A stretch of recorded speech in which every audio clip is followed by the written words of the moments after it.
अस्सलाम वालेकुम नाज़रीन, आप देख रहे हैं प्रोग्राम थिंक पाकिस्तान। मैं हूं आपकी मेज़बान उस्मा नौमान। मशरिक़ वुस्ता की सूरत हाल इस वक्त इंतहाई नाजुक मोड़ पर है, क्योंकि एक ज़रा सी मिस कैलकुलेशन इस पूरे ख़त्ते को एक तवील और तबाहकुन जंग की तरफ धकेल सकती है।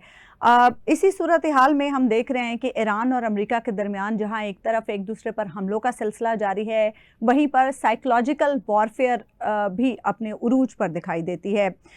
इसके साथ साथ हम ये भी देख रहे हैं कि आबनाए हुर्मुज़ की बंदिश एक तरफ आलमी मईशत का गला घोंटने को तैयार है, तो दूसरी तरफ हूसी बाबुल मंदब को बंद करके मज़ीद मुश्किलात बढ़ा रहे हैं। दिफाई माहिरीन का इस सारी सूरत हाल में ये कहना है कि ख़ित्ते में एक नई सफ़बंदी हो रही है। फिर उसमें पाकिस्तान, सऊदी अरब और तुर्की का जो मक्का जॉइंट डिफेंस एग्रीमेंट है वो भी बहुत अहमियत का हामिल है।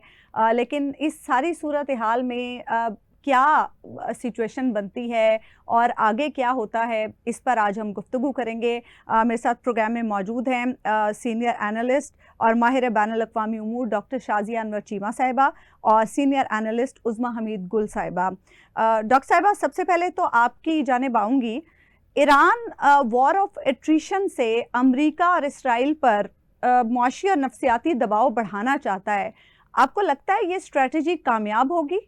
देखिए, ये वॉर ऑफ अट्रिशन जो है वो अमेरिका ने स्टार्ट की है। अब इस एस्केलेशन ट्रैप में अगर दोनों पार्टी शामिल हो रही हैं तो इसमें जितना ब्लेम ईरान का बनता है उतना ही उसके लिए ड्यू है। तो war at the end of the day start जो है वो अमेरिका ने ही की है। अब सिर्फ ये कि एस्केलेशन लैडर से पैर नीचे नहीं ईरान रख रहा है और ये नहीं उसे समझ आ रही है कि कहाँ उनको अपनी मैक्सिमलिस्ट डिमांड्स को थोड़ा सा कंट्रोल करना पड़ेगा for the sake of themselves and for the region. तो इस पे जरूर बात हो सकती है। बाकी इस लंबी जंग के करने के लिए ईरान बहरहाल फिर भी तैयार है, अमेरिका तैयार नहीं है। और उसके लिए वो रिसेंटली अब स्टेट ऑफ हुर्मुज को बाईपास करने के लिए 2 साल का एक मंसूबा बना रहे हैं विद द डिफरेंट पैसेजेस सी और लैंड रूट के हिसाब से कि 2 साल के अंदर हम स्टेट ऑफ हुर्मुज को बिल्कुल रिडंडेंट कर देंगे, वो हमारे लिए बिल्कुल यूजफुल नहीं रहेगा। तो फिर जो ईरान की लीवरेज है उसका तो कोई फायदा ही नहीं होगा।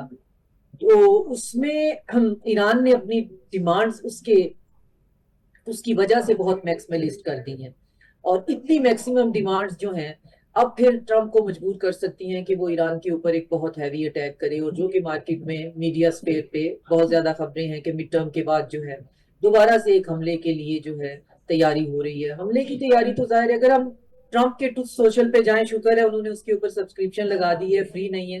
अब जो पैसे देगा वही इस टॉर्चर से गुजरेगा, वरना वो अपने ट्रुथ सोशल पे सुबह शाम जो कुछ लिख रहे थे, अगर कोई भला वक्त होता तो अच्छी कॉमेडी थी, लेकिन बहरहाल उस पे हंसी नहीं आती थी। तो अब ऑन द सीरियस नोट, हम एक जो मक्का डिफेंस एग्रीमेंट करके बैठे हैं, इससे पहले हमारी पोजीशन भी ऑलरेडी बहुत ऑकवर्ड है एज अ मीडिएटर, क्योंकि 2 सॉवरन कंट्रीज हैं, दोनों का ख्याल है कि वो फाते हैं, दोनों किसी वाजे डिसाइसिव विक्ट्री की तरफ जाना चाहते हैं और हम उसके अंदर मीडिएट कर रहे हैं। प्लस हमने अब जो है वो जो इस रीजन का एक इंडिजिनस सिक्योरिटी स्ट्रक्चर है, मैं बारहा ये कह चुकी हूँ कि हम एक जो रीजनल सिक्योरिटी फ्रेमवर्क बना रहे हैं जो कि चाइना का प्रिस्क्राइब्ड इंडिविजिबल सिक्योरिटी पे बेस करता है। तो उसके अंदर होते हुए तो अब चांसेस बहुत ही मुश्किल हो जाएंगे कि ईरान जो है वो रिटेलिएट फिर कहाँ करेगा। तो ईरान ने फिलहाल इंदिया दिया है कि वो रिटेलिएशन के लिए ईस्टर्न यूरोप की तरफ, डिएगो गार्सिया की तरफ, इजराइल की तरफ जाएंगे और गल्फ पे नहीं करेंगे। बट यू नेवर नो, जंग जब फैलती है वो अपने ऑर्गेनिक आउटकम के साथ ही बाहर आती है।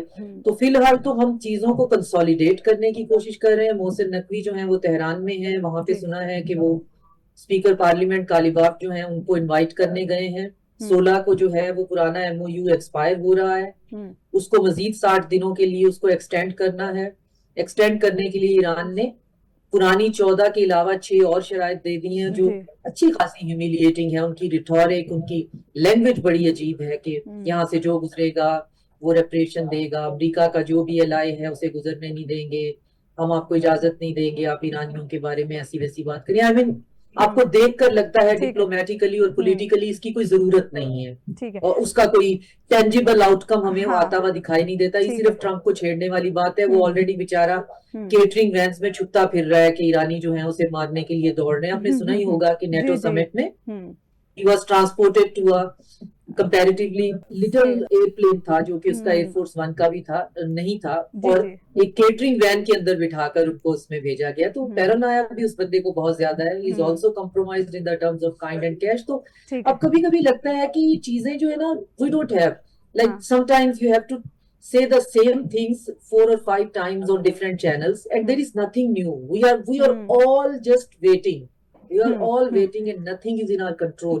ठीक है अब तो हम उस्मा पार्सिंग कर साहब करके जी। भी थक गए हैं। उस्मा साहब आप खतरात को किस लेवल पे देख रही हैं, क्योंकि बेशक ईरान लंबी जंग लड़ने का तजुर्बा रखता है, लेकिन अमेरिका ने बहुत नुकसान भी पहुंचाया है ईरान को इन टर्म्स ऑफ फाइनेंशियल, अगर हम देखें।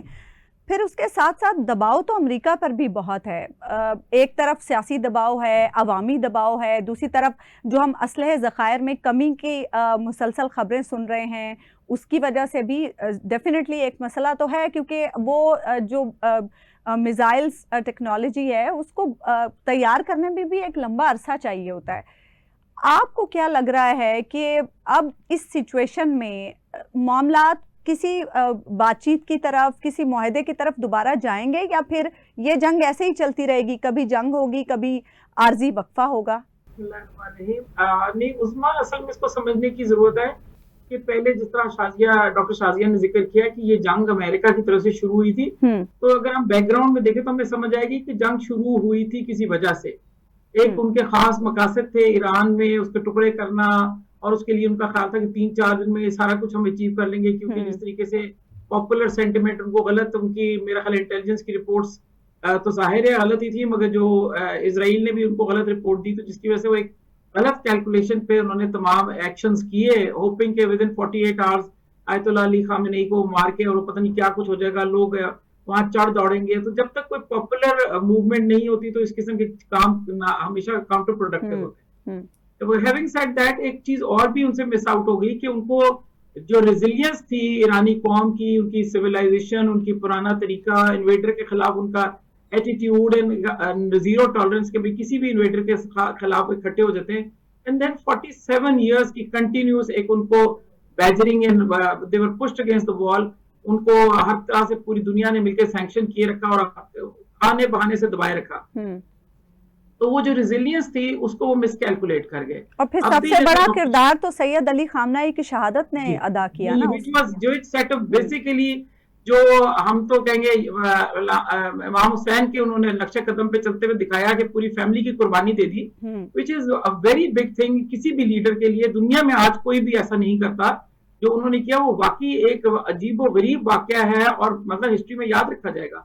His commitment to his nation and cause जो है वो नजर आ रही है ना, कि उन्होंने अपने मकसद, अगर उन्होंने इनकलाब लाया या वलायत फकी का कॉन्सेप्ट, उसके लिए उन्होंने कुर्बानी भी दी है। तो जो ट्रम्प साहब हैं, चूंकि वो मिसकैलकुलेट कर गए और उन्होंने इस बात को नहीं समझा, इस फीलिंग को और इस जज्बे को, तो अब ये जो चीज हो रही है, आप देख रहे हैं कि इनके पास असला भी कम होता जा रहा है, बिकॉज दे नेवर थॉट कि असले का इतना लंबा उन्होंने यूज करना है। और दूसरी बात है कि जो इजराइल ने जंगे कर करके हमास के ऊपर, इनके ऊपर मार मार के उन्होंने वो जो JP-5 उनको फ्यूल F-35 में चाहिए वो भी सारा उड़ा दिया है, उनके असला भी गायब हो गया है और खत्म उन्होंने कर दिया है। मतलब आप सोचे कि एक्स्ट्राऑर्डिनरी असला गिराया उन्होंने गजा में। तो वो सारी चीजें करते हुए, बम्बार्डमेंट करके, चीजें करके, वो उन्होंने अपने आप को बिल्कुल तही दामन कर लिया ना। अब उनके पास है कुछ नहीं। इस दौरान अब जिस तरह डॉक्टर शाजिया कह रही थी कि ईरान बहुत ही अनरीजनेबल शर्तें कह रहा है, तो मैं इसके लिए आपको एक मिसाल छोटी सी देती हूँ। दे डू लुक अनरीजनेबल, मगर from a Fateh's point they are very reasonable, क्योंकि फातेह ने हमेशा दूसरे की नाक रगड़नी होती है। एंड अमेरिका की नाक जमीन पे इसलिए रगड़नी उनके लिए जरूरी है कि आप देखिए कि जिस तरह अफगानिस्तान में अमेरिका को शिकस्त हुई 20 साल के एफर्ट के बाद, तो वो रात की तारीकी में भाग गया और किसी ने उनको कुछ नहीं कहा। उनको वियतनाम में से, उनको हर जगह मौके से उनको फेस सेविंग दी गई। हर मुल्क में उन्होंने दबाव ये डाला कि इनको फेस सेविंग दे, because they are super power, then became the sole super power. तो हर कोई इनको ये फेस सेविंग देता है, जिसकी वजह से निकल गए। इस दफा ईरान की जो क़यादत है, जो अभी इस वक्त मौजूद है, उसने कहा है no face saving for them, या ये रीजन से निकल जाए, क्योंकि जब तक ये रहेंगे, ये शरारत के बीज बोते रहेंगे, ये मसला करते रहेंगे। And that is exactly why जो डिफेंस पैक्ट आता है हमारा इन पिक्चर, कि किस तरीके से, because the new regional powers जो हैं वो अब नए उभर के ऊपर आ रही हैं, जिनमें of course Pakistan is in a leadership role, और इंशाल्लाह क्योंकि हमारे पास न्यूक्लियर कैपेबिलिटी है, दैट न्यूक्लियर अम्ब्रेला। अब देखिए ना, अमेरिका जो अपने जितने भी मिडिल ईस्ट के लोगों कंट्रीज को अगेंस्ट पेट्रो डॉलर एक प्रोवाइड करना चाहता था सिक्योरिटी, क्या कमिट किया था, तो वो नहीं कर सका ना।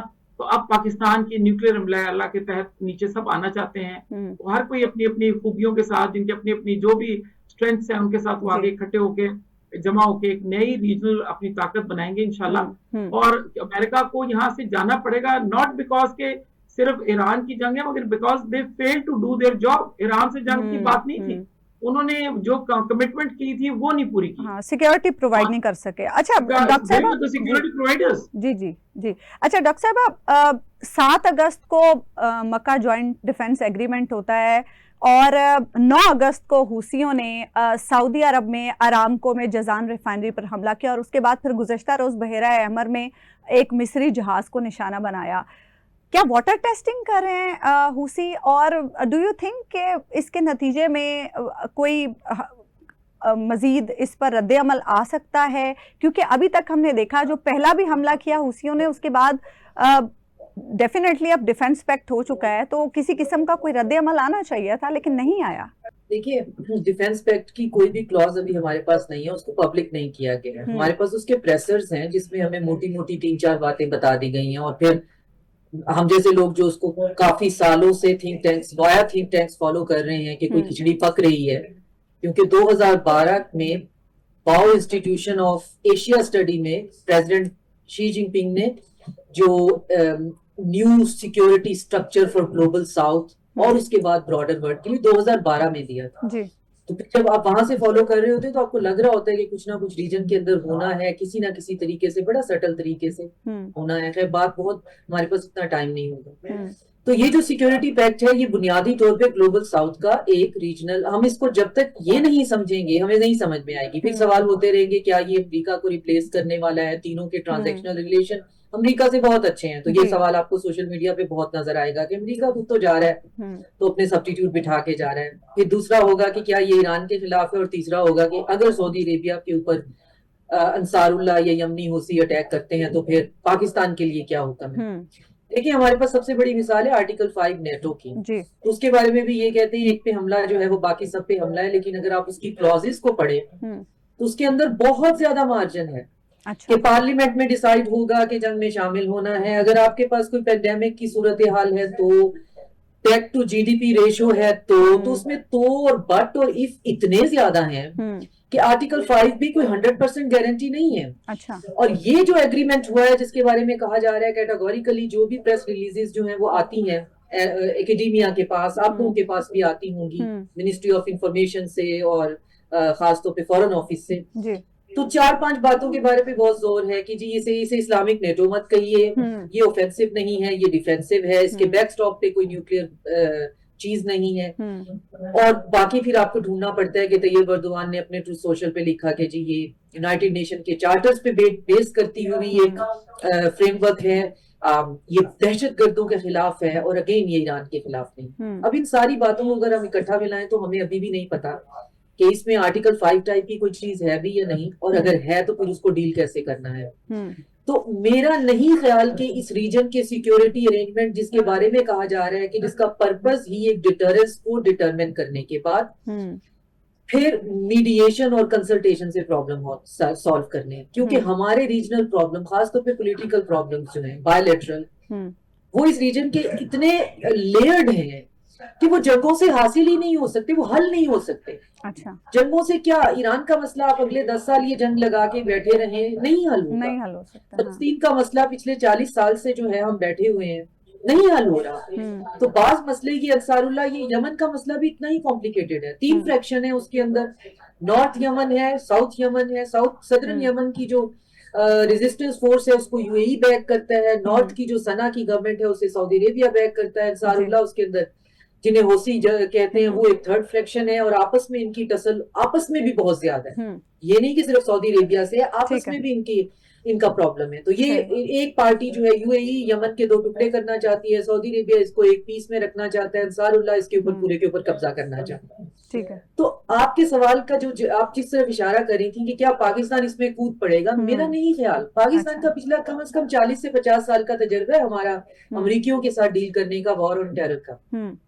के बाद उनके जर्नैल कहते हैं जी कि बड़े चालाक लोग हैं ये, बड़े इनके साथ, इनसे बच के रहना चाहिए, ये पल्लू नहीं पकड़ाते हैं। तो हमने बड़े तजर्बा हमारा बहुत बड़ा है, हमने सीखा बहुत है। हमारे अपने भी तो मसाइल है ना, अगर नहीं, हमने बच के कैसे निकलना है, हम सर्वाइव ही ना करते। हम जिस दिन बने थे उस दिन इंडिया ने कहा जी इस मुल्क को हमने रहने नहीं देना। 1947 से तो हम एग्जिस्टेंशियल क्राइसिस में हैं, और उस दिन से लेकर आज तक सरवाइव कर ही रहे हैं ना। तो इसका मतलब है कि हमारे पावर कॉरिडोर में हमेशा ऐसी ताकतें मौजूद होती हैं, ऐसे सेन माइंड्स मौजूद होते हैं जिनको पता होता है बच के कैसे निकलना है। और आप ये ज़हन में रखिएगा कि इस तरह की तमाम डील्स में से हमें कोई ना कोई मटेरियल बेनिफिट भी मिल रहा होता है, क्योंकि और तो हमारी इकोनॉमी है कोई नहीं। ठीक है ना, ये बड़ा इंपॉर्टेंट पॉइंट है पॉलिटिशियंस के हाथ में, और पॉलिटिशियंस तो हमारे जो है वो लस्सी पी के सोए में है, और ब्यूरोक्रेसी हमारी जो है उसकी ओवरहॉलिंग होने की जरूरत है। उनसे पूछो, पंजाबी का मुहावरा है वो, बच्चा आग लगा के कोने में बैठ जाता है, मैं अक्सर बताती हूँ, उससे पूछो जी आग किने लाई हो, कहते जी मैं तो नुक्कड़ च बैठ के दही खा रहा हूँ। तो हमारी ब्यूरोक्रेसी ने दही खा रही है, दूसरे जो है वो वैसे लस्सी पी के सो गए। साहब आपने कहा कि हम बच के निकल जाते हैं। अब मैं उज़मा साहिबा से ये पूछूंगी कि क्या अब हम बच के निकल सकेंगे। एक ब्रेक हम यहाँ पे छोटी सी लेते हैं नाज़रीन, ब्रेक के बाद वापस आते हैं तो गुफ्तगू के सिलसिले को आगे बढ़ाते हैं। वेलकम बैक नाज़रीन, हम बात कर रहे हैं मशरिक़ वुस्ता की सूरत हाल के हवाले से, और बड़ी अच्छी डिस्कशन चल रही थी। डॉक्टर शाजिया साहिबा बड़े अच्छे पॉइंट्स रेज कर रही थी। उज़मा साहिबा आप क्या समझती हैं, क्या अब क्योंकि सिचुएशन जिस नहज पर आप पहुंची है, अब से पहले तो हम बच के निकल जाया करते थे, क्या अब भी हम बच के निकल सकेंगे? देखिए ये तो एक वो सिक्स सेंस होती है ना जिसको कहते हैं सर्वाइवल ऑफ द फिटेस्ट। तो पाकिस्तान तो सर्वाइवल के मोड में रहा है, जैसे डॉक्टर शाजिया ने भी जिक्र किया। तो हम तो 1947 से सर्वाइवल मोड में रहे हैं, तो इसलिए हमें पता है कि कैसे अपने आप को कहाँ हम फंस भी जाते हैं। हम ये नहीं बात कि हम फंसते नहीं है, मगर ऐसे जो हमारी कोर जो अपने बका के लिए जो हमारी रिक्वायरमेंट है, उसको हमेशा हर कोई इनेट हमारे अंदर एक अवेयरनेस है या अलार्म है कि हमें पता होता है इस चीज में, इस ट्रैप में हमने पाँव नहीं डालना। अब ये समझे कि जिस तरीके से बात डिफेंस पैक्ट की हो रही थी, मैं ये क्लियर करना चाहती हूँ कि हमारे लोगों को समझ आमतौर पर कंफ्यूजन भी है इसके ऊपर, और बार बार शायद जान के कंफ्यूजन फैलाई भी जाती है कि जी एक पे अटैक का मतलब है दूसरे पे, मगर इसका डिफेंस पैक्ट का मतलब एज अ डेटरेंस है कि हमने कोशिश करनी है कि लोगों के ऊपर ये एक इंप्रेशन क्रिएट किया जाए कि अगर आपने एक मुल्क पे अटैक किया तो इसका ये बिल्कुल मतलब नहीं है कि हम भी जंग में जाके वहां कर देंगे, मगर ये हम कर सकते हैं कि उनको सपोर्ट सर्विसेज दे सकते हैं। हम अगर हमने उनके पास असला शॉर्ट हो गया तो हमने असला पहुंचा दिया, ड्रोन्स हैं, मिसाइल्स हैं, इस किस्म की जो सपोर्ट है, ट्रेनिंग की सपोर्ट है, एक्सिलरी सर्विसेज हैं वो देनी है। तो इसका ये मतलब नहीं है कि हम जंग में खुद कूद जाएंगे। अब जिस तरीके से रूसियों के साथ भी हो रहा है मामला, तो इसलिए क्योंकि फौरन ही अचानक हर कोई, बहुत सारे लोग मैं देख रही हूँ, वीलॉगर्स को भी देख रही हूँ, वो जी पाकिस्तान कुछ कर रहा है या नहीं, पाकिस्तान क्यों करेगा। देखिए सबसे बड़ी बात है ये भी तो तय करना पड़ेगा कि अटैक कहाँ से हुआ है, उसके जवाब क्या है, किसने किया है, रिटेलिएशन में किया है। और डिफेंस का मतलब डिफेंस है, ऑफेंस नहीं है। इसका मतलब है कि पाकिस्तान विद इन अगर सऊदी अरब भी जाके रहेगा तो सऊदी अरब की फैसिलिटीज को सपोर्ट प्रोटेक्ट करने के लिए कर सकता है। इसका बिल्कुल मतलब नहीं है कि हम उस लैंड में जाके उनके ऊपर अटैक करते हुए हम ऑफेंसिव एक्शंस करेंगे। तो there is a lot of confusion, और मैं पर्सनली समझती हूँ, doctor Shazia will agree with me, कि ये इसमें डिलिबरेटली भी बनाई गई है, वेस्ट ने भी फैलाई है ताकि इसको डाउन प्ले करके या उसको इसकी खराबियां बताई जाए, या हमें पुश किया जाए एक ऐसी सिचुएशन में कि जहां कहा जाए कि चलो जी आओ मैदान में तुम भी लड़ने आ जाओ। बिल्कुल ऐसी बात नहीं है। इसके बहुत सारे इसके अप्स एंड डाउन्स भी होते हैं चीजों के, कॉन्ट्रैक्ट्स के अंदर बहुत सारी चीजें, and then a lot of things are still अभी डिसाइडेड नहीं है। ड्राइंग बोर्ड पे जाके उन चीजों के ऊपर डिस्कशंस होनी है। भाग दौड़ आपस में एक मुल्क के सारा दिन आप देखेंगे कि एम्बेसीज जा रहे हैं आ रहे हैं, बहुत सारे पॉइंट्स डिस्कस होंगे। ये जनरल एक कॉन्सेप्ट को उन्होंने ला के दिया है, विच is a very good concept के, और डेटरेंस के तौर पे लाने के मकसद है इसका। बिल्कुल आप देखिए पाकिस्तान पे अगर अटैक हो जाता है, इंडिया ने जैसे किया है, तो ये तो नहीं है कि सऊदी अरब और टर्की यहाँ जंगे लड़ रहे होंगे, इंडिया के अंदर वो जाके पता लगेगा गुजरात में अटैक कर रहे हैं और न्यू दिल्ली पे अटैक करें, बम्बार्डमेंट करें, ऐसा कुछ भी नहीं होगा। ये सर्विसेज हम एक दूसरे को सपोर्ट देनी है जैसे भाईचारे में होता है, ये वो वाला काम। तो मैं पर्सनली समझती हूँ कि इंशाल्लाह Pakistan has a very bright future, and like doctor Shazia said कि हम सर्वाइव कर रहे हैं, तो इस हमारे में कोई एक इनहेट अच्छी बड़ी सेंस है, तो हम उसको डील करेंगे। मगर पहली दफा हमारे पास एक ऐसी क़यादत आई है जो कि इस वक्त इसको एक ऐसी ट्रेजेक्टरी पे लेके गई है कि जहां पाकिस्तान फ्रॉम नोवेयर एक बिल्कुल रांदा दरगाह टाइप का, कि इवन वो हमारे प्राइम मिनिस्टर ने भी कहा कि मैं चाइनीज से जाता हूँ, दोस्तों के पास जाता हूँ पैसे मांगने, वो शक्ल बना लेते हैं कि फिर पैसे मांगने आ गए। तो अभी तो हमें तो खुद ऑफर किए जा रहे हैं, हमारे साथ मामलात भी अच्छे किए जा रहे हैं। तो यू सी ये जो रोल चेंज ऑफ रोल है ना, इंशाल्लाह ये बड़ा पॉजिटिव है। एंड इंशाल्लाह वी सी के देयर इज अ पॉसिबिलिटी कि हम आगे इसमें तरक्की करेंगे। तो जब कोई कौमें तरक्की की तरफ चल पड़ती हैं तो उनके जो बाकी कमजोर पहलू हैं, माशी पहलू हैं, माशरती पहलू हैं, सियासी पहलू हैं, ये भी सारे इंप्रूव करना शुरू हो जाते हैं। करप्शन आप देखेंगे पे भी बात आनी शुरू हो जाएगी, क्योंकि मुख्तलिफ बाहर से इन्वेस्टमेंट्स आने शुरू हो जाएंगी। जब इन्वेस्टमेंट्स आएंगी तो वो रिक्वायर करेंगे कि जी आपका सिस्टम फेयर ट्रांसपेरेंट होना चाहिए। तो अल्टीमेटली ये सब they will all translate into progress for our nation इंशाल्लाह। ये तो एक लंबी डिबेट है उस्मा साहिबा के बैरूनी कामयाबियां क्या हमारी अंदरूनी हालत को ठीक कर सकती हैं या नहीं कर सकती है, क्योंकि अंदरूनी हालत तो हमने खुद ठीक करनी है ना पहले, उसके बाद ही हम बैरूनी कामयाबियों को भी इंजॉय कर सकेंगे। अच्छा डॉक्टर साहिबा, एक तरफ हुर्मुज बंद है, दूसरी तरफ बाबुल मंदब भी हूसियों ने बंद कर रखी है। दुनिया पे बड़ा प्रेशर आ रहा है इस चीज़ का, क्योंकि अब हम देख रहे हैं कि तेल की कीमतें दोबारा से ऊपर जाना शुरू हो गई हैं। फिर वो जो एक इत्तेहाद बन रहा था, फ्रांस और बरतानिया जो कोशिशें कर रहे थे 40 मुल्कों का इत्तेहाद बनाने के, जो कोई हुर्मुज में जहाज़ रानी को तहफ़्फ़ुज़ देगा, क्या आपको नज़र आ रहा है अब डेफिनेटली अमेरिका और ईरान के दरमियान तो मामलात किसी एक जगह पर सेटल नहीं हो रहे, तो क्या अब दुनिया इसमें कोई रोल प्ले करेगी अपना? दुनिया इसमें रोल इसलिए नहीं प्ले कर सकती कि ये इलीगल होगा, ये वॉर क्राइम होगा, क्योंकि स्टेट ऑफ हुर्मुज पे लीगली ईरान और ओमान की टेरिटोरियल क्लेम है। तो ये उनका टेरिटोरियल इंटेग्रिटी उसके अंदर इन्वॉल्व हो जाती है। तो दुनिया इसके अंदर अगर जो भी आता है तो वो वॉर क्राइम होगा। लेकिन वो तो एक स्पेसिफिक किलोमीटर्स तक होता है ना, आपकी जो टेरिटरी होती है, उसके बाद तो वो फ्री वाटर्स होता है ना जी। तो 14 किलोमीटर जो है कोस्टल कंट्री का 14 नॉटिकल माइल्स उसे कहते हैं, वो आपका क्लेम होता है, आपकी टेरिटरी होती है, और अगला 14 जो है वो आपका बफर जोन होता है। तो टोटल मिला के आप इसे अगर 14 की बजाय 15 करें तो 30 किलोमीटर की बात हम कर रहे हैं। तो 30 किलोमीटर तक एक कंट्री क्लेम कर सकता है कि ये मेरा टेरिटोरियल क्लेम है। स्टेट ऑफ हुर्मुज कहीं पे मैक्सिमम 40 किलोमीटर भी वाइड नहीं है। तो इस पे ईरान भी अपना क्लेम कर सकता है वाया 15 और 15 करके कि आधा जो है वो मेरा है, आधा बफर है, उस तक तो वो तो किसी का भी नहीं है, तो वो भी मेरा है। तो ओमान भी कर सकता है। इसीलिए इन दोनों के दरमियान में जो लीगल डिस्प्यूट है वो नहीं है। बाकी सब कॉन्स्पिरेसी वेस्ट ने जो फैलाई हुई है, वरना जो आपके पानी है ये वो गुजरगाह नहीं है जो खुले समंदर की गुजरगाह है। एक बात। दूसरी ये कि मलाका स्टेट के ऊपर भी एक कंसोर्शियम है, 3-4 मुल्क जो है मिलकर उसको एनवायरमेंटल फी लेते हैं और सर्च एंड रेस्क्यू ऑपरेशन होता है। बास्फोरस के अंदर जो है तुर्की जो है वो पर मेरा ख्याल है किलोग्राम या पर लीटर के हिसाब से जो प्रोडक्ट है उस पे भी चंद सेंट से वो स्टार्ट करते हैं। तो बास्फोरस के अंदर भी है, नहर स्वेज के ऊपर भी जो है वो एनवायरमेंटल फी है। लेकिन डॉक्टर साहब इसमें एक डिफरेंस है 28 फरवरी से पहले हुर्मुज पर जो अब सिचुएशन है ऐसे नहीं थी। हुर्मुज तो फ्री था ना सबके लिए, बिल्कुल फ्री था। और मुझे याद है एक जो है आर्टिकल मैंने पढ़ा था कि IRGC ने एक टाइम पे कोई एटलीस्ट 10-15 साल पहले, जब इनके ऊपर बोन क्रशिंग और बैक ब्रेकिंग सैंक्शंस थी, उनके पास जाहिर इकोनॉमी की हालत नोज डाइव पे थी, तो IRGC ने इनकी पॉलिटिकल गवर्नमेंट से इस बात की मशावरत की कि हम इस पे कोई टोल लेवी लगा देते हैं, थोड़ा बहुत रेवेन्यू तो हमारा हो जाएगा। तो जो वहां पे सेंटरिस्ट और रिफॉर्मिस्ट थे उन सब ने इसको रिटेलिएट किया। उन्होंने कहा हमें यूरोप और अमेरिका के साथ ताल्लुकात अच्छे करने हैं, हम कभी भी स्टेट ऑफ हुर्मुज को बंद नहीं करेंगे, क्योंकि हमारा जो फ्यूचर है वो वेस्टवर्ड है। हम पे सैंक्शंस हैं, लेकिन हम बातों को, मामलात को तय कर लेंगे। उनको भी तब तक वो निगोशिएशन की टेबल्स पे बैठे रहे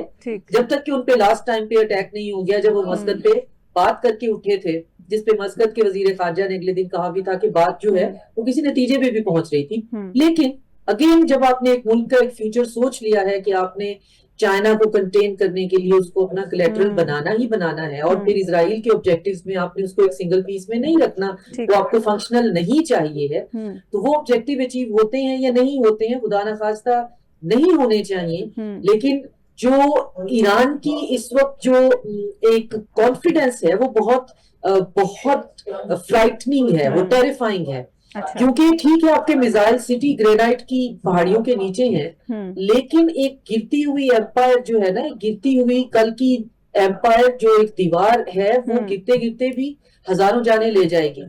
तो मेरा नहीं ख्याल कि जब पूरा रीजन इस मीडिएशन में आया हुआ है और फिर स्टेट ऑफ हुर्मुज पे किसी को कोई प्रॉब्लम नहीं है, गल्फ को भी नहीं है, बस जल्दी से अगले 60 दिन में इसके ऑपरेशनल मैकेनिज्म को आप करें और चीजों को गुजरने दें। लेकिन अगर वहां भी ईरान ने ये किया कि मैं एक लंबी लिस्ट बना ली कि अमेरिका के एलाइज में तो सारा नेटो आ जाएगा, हम इसको नहीं गुजरने देंगे, हम उसको नहीं गुजरने देंगे, हम सऊदी अरेबिया को ईरान नहीं ऐसे गुजरने करेगा। मेरा आई होप कि ईरान ऐसा नहीं करेगा, लेकिन वहां एक फ्रैक्शन है जो एक बहुत अजीब और बिजार रिटोरिक जरूर मार्केट में फेंक रहा है, एंड आई होप कि it's just for the sake of rhetoric. इसमें आई मीन क्योंकि उनकी जो निगोशिएटर्स हैं, उनके जो डिसीजन मेकर्स हैं, वो बहुत ग्राउंडेड, बहुत रियलिस्टिक हैं, तो उनसे नहीं इस तरह के बयानात किए। मुझे लगता है कभी कभार वो तंग पड़ के ट्रम्प को थोड़ा सा या मीडिया को थोड़ी सी ना वैक्यूम को वो साइकोलॉजिकल वॉरफेयर ना, साइकोलॉजिकल वॉरफेयर, वही बात है। बहुत बहुत शुक्रिया डॉक्टर शाजिया साहब, आप प्रोग्राम में हमारे साथ मौजूद थी। ब्रेक हम लेंगे नाज़रीन, और ब्रेक के बाद वापस आएंगे तो गुफ्तगू के सिलसिले को आगे बढ़ाएंगे। वेलकम बैक नाज़रीन, अब हम बात करेंगे मुल्की सियासी सूरत हाल के हवाले से। वज़ीर आला खैबर पख्तूनख्वा सुहेल आफरीदी की आज अडियाला जेल में बानी तहरीक इंसाफ से मुलाकात नहीं हो सकी है, और इसीलिए आज उन्होंने अडियाला के बाहर दोबारा से ये ऐलान किया है कि आज रात 10 बजे से हर चौक दी चौक होगा। एक तरफ पाकिस्तान तहरीक इंसाफ ने 27 सितंबर के लॉन्ग मार्च की कॉल भी दे रखी है और हुकूमत को टफ टाइम देने, बानी तहरीक इंसाफ तक रसाई और उनकी रिहाई के लिए कोशिशें भी शुरू हो चुकी हैं। दूसरी तरफ हम देख रहे हैं कि अंदरूनी खलफिशार भी अपने उरूज पर है। सलमान अकरम राजा और शानदाना गुलजार और फिर मिशाल यूसुफजई के दरमियान जो एक लफ्जी जंग थी, अब वो ऑडियो लीक्स और संगीन इल्ज़ामात तक आन पहुंची है। अलीमा खान और पार्टी क़यादत में भी कुछ मामलात को, कुछ फ़ैसलों को लेकर, फिर उसके साथ साथ लॉन्ग मार्च की तारीख को लेकर कुछ इख्तलाफात हैं जो गाहे बगाहे मंजर आम पर आते रहते हैं, और ऐसे में हुकूमत की तरफ से एक बार फिर ऑफ़र्स आना शुरू हो गई हैं कि आएँ बातचीत करते हैं, मुज़ाकरात करते हैं। तो इस सारी सूरत हाल में पीटीआई कहाँ स्टैंड कर रही है, तहरीक कितनी कामयाब होगी? आज पाकिस्तान तहरीक इंसाफ ने जो ऐलान किया है कि हर चौक दी चौक होगा, कितना बड़ा पावर शो तहरीक इंसाफ मौजूदा हालात में कर सकती है, उसी पर हम गुफ्तगू कर लेते हैं। उज़मा साहिबा तो हमारे साथ प्रोग्राम में मौजूद ही हैं, सीनियर तज्ज़ियाकार अब्दुल मजीद साजिद साहब ने भी हमें ज्वाइन कर लिया है। उज़मा साहिबा, क्या लग रहा है आपको 27 सितंबर की जो कॉल दे रखी है पाकिस्तान तहरीक इंसाफ ने, उसके बाद एक प्रेशर तो क्रिएट हुआ ही था, लेकिन आज जो अब सुहेल आफरीदी साहब कह रहे हैं कि रात 10 बजे से हर चौक दी चौक होगा, क्या अच्छा पावर शो कर लेगी पाकिस्तान तहरीक इंसाफ इन हालात में? सबसे बड़ी बात है कि चूंकि 14 अगस्त का टाइम आ रहा है, तो रात को वैसे ही लड़के और सारे लोग जो है वो हूटर बजाते हुए या बाजे बजाते हुए और इस तरह मोटरसाइकिल व्हीलिंग करने के लिए निकलेंगे, तो कुछ ना कुछ तो नजर आएगा। अच्छा। मैं डेफिनेटली समझती हूँ, मगर बेसिक मकसद मैं ये समझती हूँ कि एक 28th अमेंडमेंट की बात हवा उड़ी हुई है, सारे लोग बात भी कर रहे हैं कि 28वीं तरमीम आने वाली है, तो मेरा ख्याल है कि तहरीक इंसाफ इस मौके को या 27 सितंबर का नाम लेके कॉल देके, हालांकि कॉल मतलब कोई इतना बड़ा वजह नहीं है, इतने अरसा खामोशी रही है, शायद गर्मी ज्यादा लग रही थी या जो भी, मगर अब जो है वो कॉल देने का मकसद मुझे जो नजर आ रहा है और इतना टाइम दिया जा रहा है, वो बेसिकली मैं ये समझती हूँ कि ये निगोशिएशंस के लिए टाइम है कि 28वीं तरमीम पे ले दे होगी, आपस में लेन देन होगा, गिव एंड टेक के ऊपर बात होगी, और गवर्नमेंट की तरफ से भी जो आ रहा है कि एहसन इकबाल साहब का कि जी मैं बातचीत करने पे तैयार हैं, हम लोग वेलकम कर रहे हैं, या आ जाएं आप हमसे बात कर लें, ये सारी चीजें एक इशारा दे रही हैं कि आप 28वीं तरमीम पे आपस में गिव एंड टेक होगा, और उसमें शायद इमरान खान साहब के लिए मजीद सहूलियात के लिए दरखास्त की जाए, क्योंकि उनकी आजाद रिहाई के ऊपर तो वैसे भी कोई ज्यादा मेरा ख्याल इंटरेस्टेड नहीं है, क्योंकि ये टफ वॉर शुरू हो चुकी है, सब लोग अपनी अपनी जगह पे अपनी पोजीशन बेहतर करने के लिए, मजबूत करने के लिए कि बहनों को ये मिलेगी पीटीआई की क़यादत या जो नॉमिनेटेड हैं इमरान खान साहब के, तो मेरा नहीं ख्याल कि ये कभी भी उनकी रिहाई की तरफ जाएगी बात। अच्छा। ज्यादा मुलाकात करने की और चंद एक बातें ऐसे करने में इंटरेस्टेड होंगे कि जिनसे कि कुछ चीजें इनको सहूलियात और मिले। अच्छा साजिद साहब, आपको क्या लगता है, जब भी वैसे पाकिस्तान तहरीक इंसाफ एहतजाज की कॉल देती है तो फिर मुज़ाकरात की ऑफर्स भी आना शुरू हो जाती हैं, और फिर बैक चैनल कोई बातचीत भी शुरू हो जाती है। लेकिन फिर बाद में होता ही है कि तहरीक इंसाफ फिर होती है कि हमारे साथ तो धोखा हो गया, ट्रक की बत्ती साबित हुए वो मुज़ाकरात के जो ऑफर्स की जा रही थी या जो दावे किए जा रहे थे, ला रहे थे सब। हाँ। अब भी ऐसा ही होने जा रहा है। अच्छा, ये ना एक बड़ा अलमिया है, आपने निशानदेही की है, ये एक अलग आपसे सवाल से हटके एक बात है कि पीटीआई की जो सियासी क़यादत है वो अनफॉर्चुनेटली या तो गायब है या जेलों में। हाँ। वो जो बड़े सियासत फर्स्ट ईयर जो लीडरशिप है या पॉलिटिशियंस हैं, जो एजाज चौधरी हैं, शाह महमूद कुरैशी हैं, महमूद रशीद हैं, डॉक्टर यास्मीन राशिद हैं, और पंजाब की बड़ी सारी क़यादत जो है वो रूपोश है। अच्छा, अब ये वो सवाल है जो हमारे मुक्तदरा को सोचना चाहिए कि अब पार्टी के किन बच्चों के हाथ में जो है ना ये क़यादत है, तो इनसे फिर हम यही तवक्को करेंगे। कोई भी पार्टी वो एक ही बंदे की करते हैं। अच्छा, वो इताअत फिर एक ही करते हैं, तो फिर सिस्टम भी चाहिए। अब वो बानी चूंकि जेल में है, अब यहाँ पर उनको सोचने की जरूरत है कि अब पार्टी की क़यादत जेल में है, कुछ रूपोश हैं, इन लोगों से आप कैसे कुछ चीजें मिच्योर करेंगे। वो फिर इसी तरह ही होंगे ना कि उन्होंने 27 सितंबर की पहले तारीख दी, उसके बाद उन्होंने कहा जी कि हम इंसाफ के साथ एक नारे के साथ हम जो है ना ये तहरीक लॉन्च कर रहे हैं, ये नाम दिया, और फिर उन्होंने कहा कि अगर हमें रोका गया या हमें रसाई ना दी गई, जो कि आज भी वो चाहते हैं हम इस तरफ आ जाते हैं। अभी उन्होंने कहा कि फिलहाल हमें रिहाई से ज्यादा ना रसाई मतलूब है, क्योंकि खान साहब के हवाले से बहुत अजीबोगरीब चहमगोइयां हो रही हैं और बहुत र्यूमर्स हैं।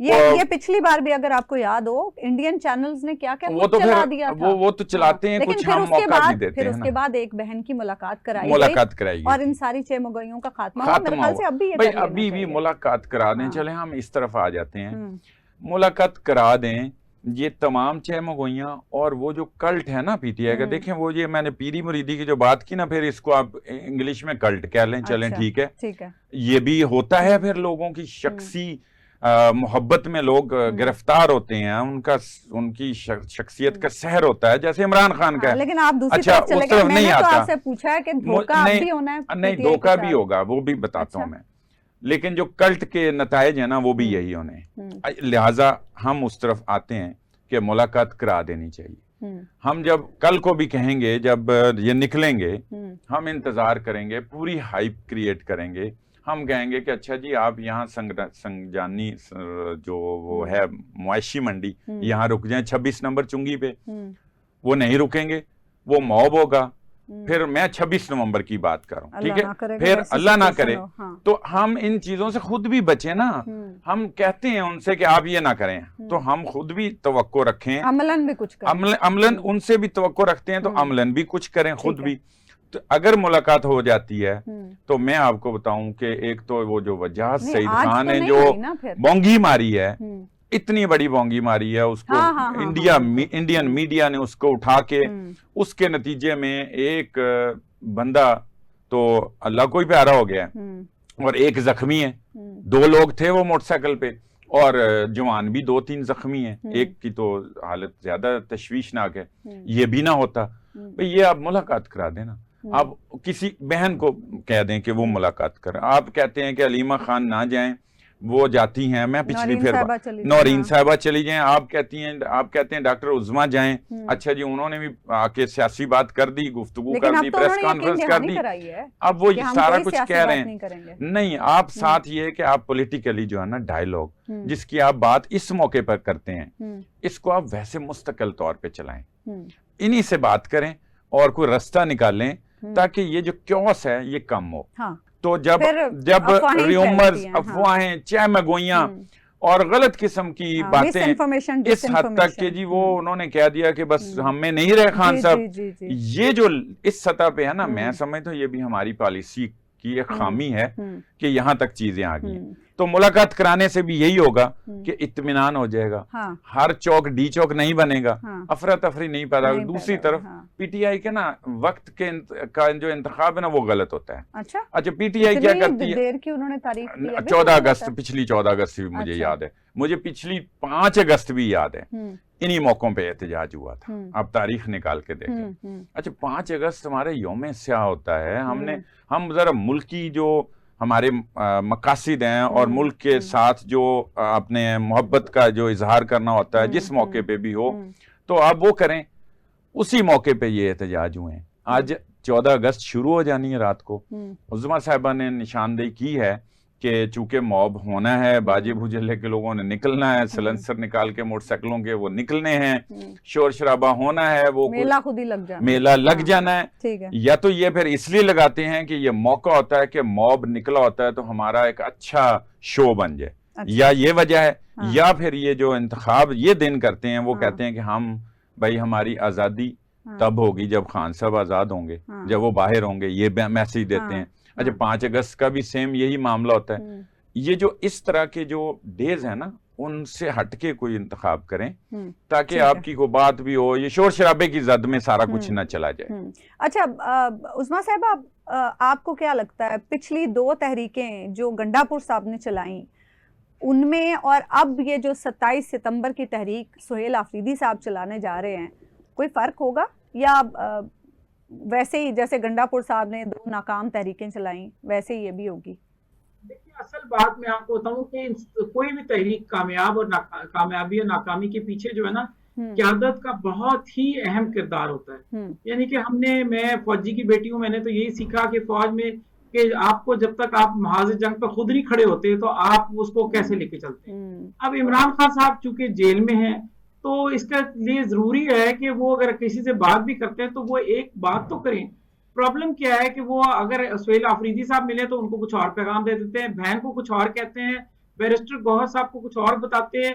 यानी कि जितने बंदे उनके पास जाते हैं जो उनको जो कहता है वो उसके ऊपर नया फैसला दे देते हैं। अच्छा। अब वो सारे लोग मिलके आपस में लड़ते हैं कि मुझे तो ये कहा था, वो कहते हैं मुझे ये कहा था, और क्या कह देंगे कि जी बैरिस्टर गौहर को क्या है मेरी बहन की बात ना मानो, हलीमा खान को कुछ और कह देते हैं। तो सबसे बड़ी बात है कि वो यकसू नहीं है या फोकस नहीं है या कानों के कच्चे, अल्लाह ही जानता है क्या वजह है, मगर वो जितने बंदे उनको मिलते रहे हैं उन्होंने हर एक को डिफरेंट मैसेज और बिल्कुल ऑपोजिट मैसेजेस। फिलहाल तो उस्मा साहिबा उनका मैसेज जेल से अकबर एस बाबर साहब के लिए आया है। मैं आपको बता रही हूँ। अब उसको और यहाँ ये बात भी चल रही है कि कहने को तो सुहेल आफरीदी साहब रसाई मांग रहे हैं, मगर बात जो मैंने सुनी है कि जो बात ज्यादा है वो ये कि जी रसाई वो चाहते ही नहीं है, क्योंकि रसाई जैसे ही मिलेगी पहला काम ये होगा सुहेल आफरीदी साहब फारिग हो जाएंगे। यानी कि हर किस्म की बातें चल रही हैं जिससे इतनी कंफ्यूजन है कि, और सबसे ज्यादा इसमें ये नहीं है कि आप कहें कि आज की हुकूमत कर रही है या कोई मुक्तदरा कर रही है, कोई नहीं। असल में खुद पार्टी के अंदर इतनी बड़ी टफ वॉर है, उनकी बहन की, उनकी बेगम की, उनके बाकी लोगों की, मुख्तलिफ मौकों पर गंडापुर साहब के केस में बुशरा बीबी की, सबकी अगर आप पूरी हिस्ट्री देखें ना तो उसमें देखिए कि कोई चीज भी एक जगह पे खड़ी नहीं है, मुतहर्रिक है कि हर चीज के रोजाना की सिचुएशन चेंज हो रही है। लेकिन उस्मा साहबा एक क्रेडिट तो हमें देना पड़ेगा, मुश्किल हालात से ये पार्टी गुजरी है, अभी तक जमात का नाम बाकी है। नहीं, मगर ये तो आप ये नहीं कह सकते, ये तो मुस्लिम लीग नून में भी, पीपल्स पार्टी में भी हमेशा से हुआ है। पार्टी जो थी, जैसे साजिद मजीद साहब ने कहा था, बिल्कुल सही कहा, it's basically love affair between the people and the leader. तो ये एक मोहब्बत का रिश्ता होता है जो कि हर पार्टी का था। असगर खान साहब जब मौजूद थे तहरीक इस्तिकलाल, उनका भी यही था। ये भैया हमेशा से ऐसा हुआ है कि लोग, हमारे लोग अमलन देखा जाए तो हम तो बुत परस्तों में शामिल हो गए हैं कि हम तो बुत परस्ती करते हैं। तो जब हमारे लोग पागलों की तरह कल्ट की तरीके से फॉलो करते हैं तो पार्टी खड़ी इसलिए नहीं रहती। पार्टी आज इमरान खान के नाम पे खड़ी है और इसी तरीके से पार्टी बाद में भुट्टो के नाम पे खड़ी थी। पार्टी ये हमेशा से ऐसी हुआ है। आप देखिए ना कि बिलावल भुट्टो जरदारी नाम तक भुट्टो बदल दिया, चीजें कर दी, क्योंकि ये समझे कि ये लोगों का और जो लीडर का आपस में एक अफेयर है, मोहब्बत है, एक इश्क है, जिसकी वजह से वो ये काम करते हैं और ये इसलिए चलता रहता है। तो इसलिए पार्टी का खड़ा होना कोई बात नहीं है, क्योंकि पार्टी ने चलना है, फंड्स आते रहेंगे तो वो काम चलता रहेगा। प्रॉब्लम क्या है कि पार्टी के कोई भी क़यादत होती है, उसका तरीका होता है अपना एक बंदा नॉमिनेट करे और उसकी बात पे अमल करे। यहाँ जितने लोग आ रहे हैं उतनी कहानियां बनती हैं। अभी तो आज कहना ना बंद है उनके लिए मुलाकात। जब मुलाकात थी तब क्या हो रहा था? तब भी यही हो रहा था। अब वो खिलाफात पब्लिक में आ गए, ये और बात है, मगर पहले भी यही प्रॉब्लम थी कि बहन को कुछ कह रहे थे, किसी को कुछ कह रहे थे। तो मेरा ख्याल है कि पार्टी का जो सबसे बड़ा अलमिया है कि लोग तो मुहिब्बे वतन भी हैं, पार्टी में लोग जाते भी हैं, सियासी तौर पे वो एक नए सोच को लेकर आए थे। कोई बुराई नहीं है, लोगों का हक है कि वो एक किसी का इंतखाब करे, मगर अब वो बहुत ज्यादा जिसको कहते हैं दर बदर हो चुके हैं, बिखर चुके हैं, और जस्ट बिकॉज नॉट बिकॉज के वो उनको अपने कायद से मोहब्बत नहीं है या कुर्बानी देने को तैयार नहीं है, बट बिकॉज उनके साथ ये कि उनका कायद ही उनको अजीब और गरीब मैसेज सिग्नल दे रहे हैं, जिसकी वजह से उनको प्रॉब्लम आ रही है। तो आई थिंक इसमें सारी खराबी जो है अगर घूम फिर के जाएगी, तो ये बात है कि क़यादत को अपने आप को ठीक करना पड़ेगा। अच्छा साजिद साहब, आप हम पिछले कुछ दिनों से मुसलसल सुन रहे हैं जो भी सोशल मीडिया पे फिर पीटीआई के लोगों की तरफ से उसकी कुछ तरदीद भी आ जाती है कि जेल में बानी तहरीक इंसाफ का ये मसला भी है, ये मसला भी है, और अब तो ब्लड प्रेशर शूट करने की भी खबरें कुछ सहाफ़ियों ने दी, जिस पर बहनों का तो ये कहना है कि ऐसा कुछ नहीं है, हमारी तो फैमिली में ब्लड प्रेशर का किसी को मसला नहीं है। इस पर कुछ सहाफ़ियों की ये राय है, हफीजुल्लाह न्याई साहब ने भी अपना एक इस पे ख्याल जाहिर किया कि ऐसा लगता है कि एक माहौल बनाया जा रहा है ताकि सेहत के मामलात को लेकर बानी तहरीक इंसाफ को बनी गाला शिफ्ट किया जा सके। अच्छा, ये एक और इसके लिए बैकडोर पाकिस्तान तहरीक इंसाफ कोशिशें कर रही है। अच्छा, ये एक जगह पे तो ये बात है कहीं ना कहीं, कुछ एक हिस्सा जो है ना पीटीआई का, वो तो ये चाहता है, इसके लिए पहले भी उन्होंने कोशिश की है, और उसकी बात बनते बनते बिगड़ इस तरह जाती है, ये बातें हैं बाकी कि वो नहीं मानते या ये नहीं मानते, ये अपनी अपनी पसंद के मुताबिक लोगों की बातें। लेकिन एक हिस्सा, दो अतराफ में बात कर रहा हूँ, उधर भी और इधर भी, वो ये चाहता है कि इसका ये रास्ता बना लें, ताकि ना ये जो कल को अल्लाह ना करे, जाहिर है जिंदगी मौत का अल्लाह को पता है, इंसान को नहीं पता, तो ये कंसर्न बड़े घर की तरफ भी है, हुकूमत की तरफ से भी है, और पीटीआई का एक जो हल्का है ना, वो ये चाहता है। मसला ये है कि पीटीआई का जो ब्रिगेड है ना, कीबोर्ड वॉरियर है ना, ये मसला कर देता है।